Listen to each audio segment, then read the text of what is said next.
Hi, ako si Ram. At 4 years na ako nagbablog pero sa kasamaang palad, hindi pa rin talaga tayo pinapalad. Kaya tara, samahan niyo ako sa journey ko na maging isang hindi kilalang content creator. At bago ko nga ito simulan, magpapakilala muna ulit ako. Ako nga pala si Ram, 29 years old.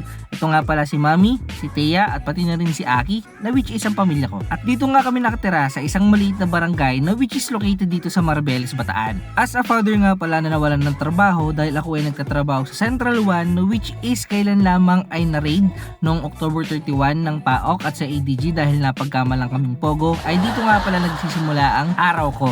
Tabi pandesal pa kayo? 30 nga. Maaga pa nga lamang ay namimili na ako ng aming almusal. Madalas ay pandesal at kape, pero madalas din ay kanin. Nagbablog ka ng mga pagkain? Binablog ko tayo. Yan nga ang tanong na makulit kong panganay kasi hindi naman talaga ako madalas na nagbablog kasama sila. Pero ngayon ay ito na nga, kasama na nga natin sila sa mga vlog natin. Inabot na nga tayo ng alas 8 ng umaga sa paghahanda lamang ng pagkain. Kaya tara, kumain muna tayo. Ito nga pala si Eve, ang sasakyan natin na which is makakasama natin siya sa mga travel vlogs na gagawin natin. Mitsubishi Lancer GLXI or kung tawagin dito sa atin sa Pilipinas ay Itlog. Pero 1993 model siya at 4G92 naman yung kanyang makina. At nire-restore na nga pala natin siya ng pakonti-konti. Inabot na nga tayo ng pananghalian at hindi pa tapos yung ginagawa natin dun sa kotse natin. Kaya naman ito, nagluluto na tayo ng pananghalian namin. Saktong alas 12 nga nung matapos nga kaming mananghalian. Syempre, as a tatay, tayo na rin yung magliligpit. Ito nga pala si Tayatot na nangungulit, nakakatapos lang din kumain. At dahil nga hindi tayo busy sa trabaho, ay tayo na rin yung nagpaligo, nagbihes at maghahatid kay Kuya Aki sa school. At aaminin ko sa inyo, as a normal na tatay, ito yung mga na-miss ko na hindi ko nagagawa sa anak ko. Kaya talaga namang hanggang hindi talaga busy, ay talagang sinusulit ko. Ito ba? Kaya wala pang sasakyan. Ba na helmet, kuya? Let's go. Si Angel. Ah. Oh. Kusot mo ba ta? Basai. Babay na sila. Sabi. Ayan. Oh, bag mo.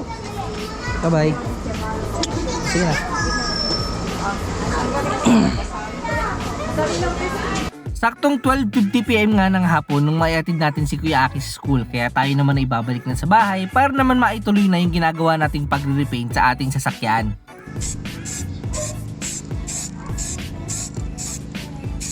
At dahil nga makakasama natin si Eve sa mga gala natin, ay syempre pagagandahin natin to para sa inyo. So yan, natapos na natin yung ginagawa natin dito kay Evo Lancer. Yan. And okay naman yung pinalabas na ng pintura.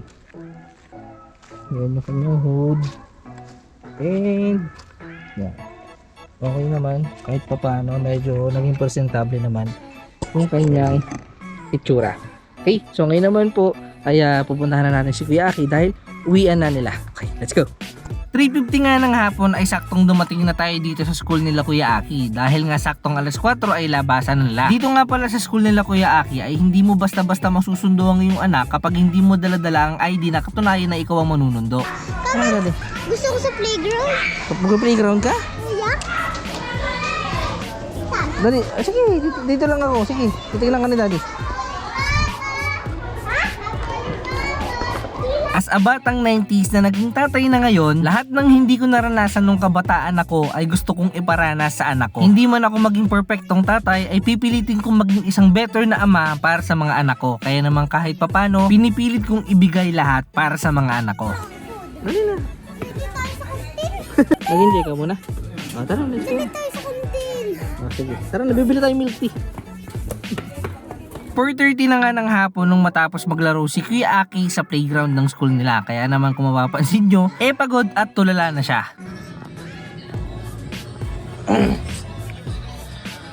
Kuya, sarap?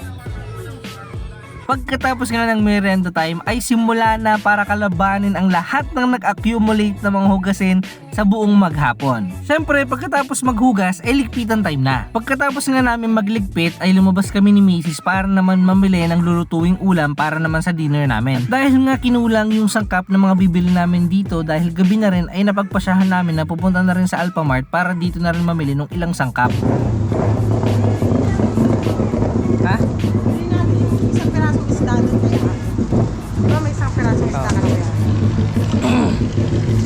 At syempre dahil nga tapos na kaming mamili ay uwi ang time na. Syempre magdi-dinner na kami at dito ko na rin tatapusin ang video na ito. Okay, so tapos na tayo and maraming salamat sa pagsama sa akin sa first ever video natin dito sa mismong channel natin. No? Sabi ko nga sa inyo na kwento ko sa inyo at napakita ko sa inyo yung ginagawa ko isang buong araw. No? So hindi ko na pinakita yung pagkain namin since tapos na rin naman na si Mami, sa liligo na lang, and si Aki is ayan nasa taas. Ayan nanonood. Okay? So yun. So yun, tatapusin na natin dito yung video and maraming salamat sa pagsama ninyo and sana kung gusto niyo pa kung gusto niyo pa kaming samahan sa mumusunod pa namin mga adventure videos, no, and pinapangako namin sa inyo na marami pa kayong mga makikita dito. Before po kasi is marami tayong mga vlogs na ginagawa, no, so marami tayong mga channel na ginawa and hindi siya nag-click, no, so nag-vlog tayo ng motor, nag-vlog tayo ng pagkain, dumating tayo sa point na nakipag-collab po tayo sa iba't ibang klase na influencers dito sa Bataan. Pero yun nga, hindi na-click. So ngayon po ay pag-iisa-isahin ko na lang dito sa isang channel na to. And I hope na abangan ninyo yung mga motovlogs, car vlogs, pool vlogs, and adventure vlogs ko at ng pamilya namin. Nasabi ko nga sa inyo kanina na 4 years na akong gumagawa ng videos. Pero sa kasamaang palad hindi pa rin talaga tayo pinapalad. Pero however, ito yung word of advice ko sa inyo. Kung meron kayong gustong gawin sa buhay niyo is ituloy nyo lang, okay?